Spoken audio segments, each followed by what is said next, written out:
Chair of the Presidential Task Force and Secretary to the Government of the Federation, Honorable Ministers, Honorable Minister for Transport, WR, thank you very much, gentlemen of the press.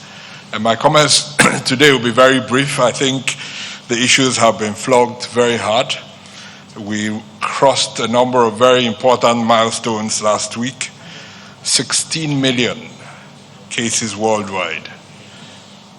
16 million cases worldwide. 640 deaths. 40,000 cases in Nigeria. Just under 1,000 deaths. So anyone that is still not taking this disease seriously can only have himself or herself to blame. But really, I just wanted to share a few words around risk perception. And the more common something is, the tendency is that we take it a little bit more lightly. And just like the Secretary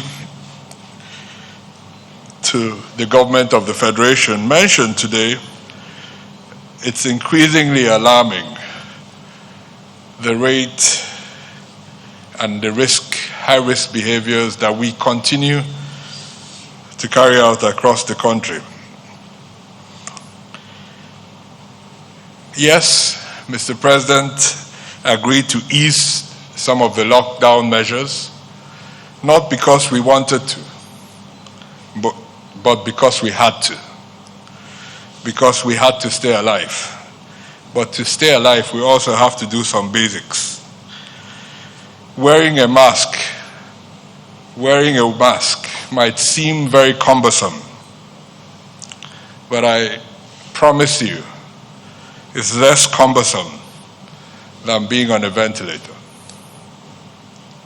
It's less cumbersome than being on a ventilator.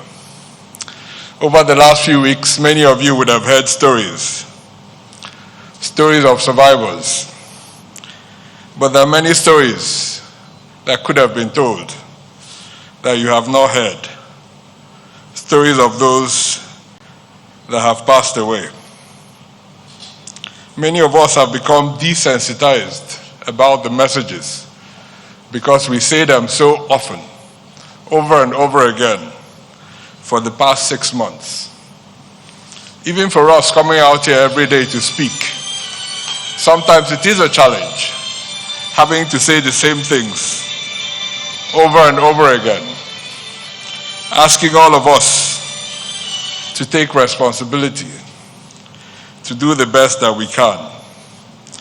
So, we continue to do that, recognizing the efforts of many frontline health workers across the country that are working every day.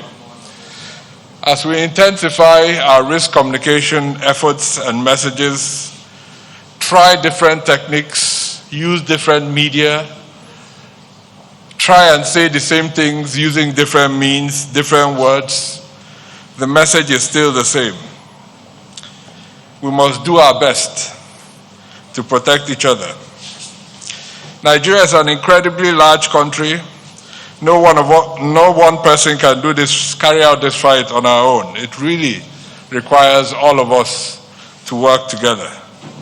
So please, I urge all of us not to throw caution to the winds, to keep taking responsibility, and together we will win this fight eventually. Thank you very much.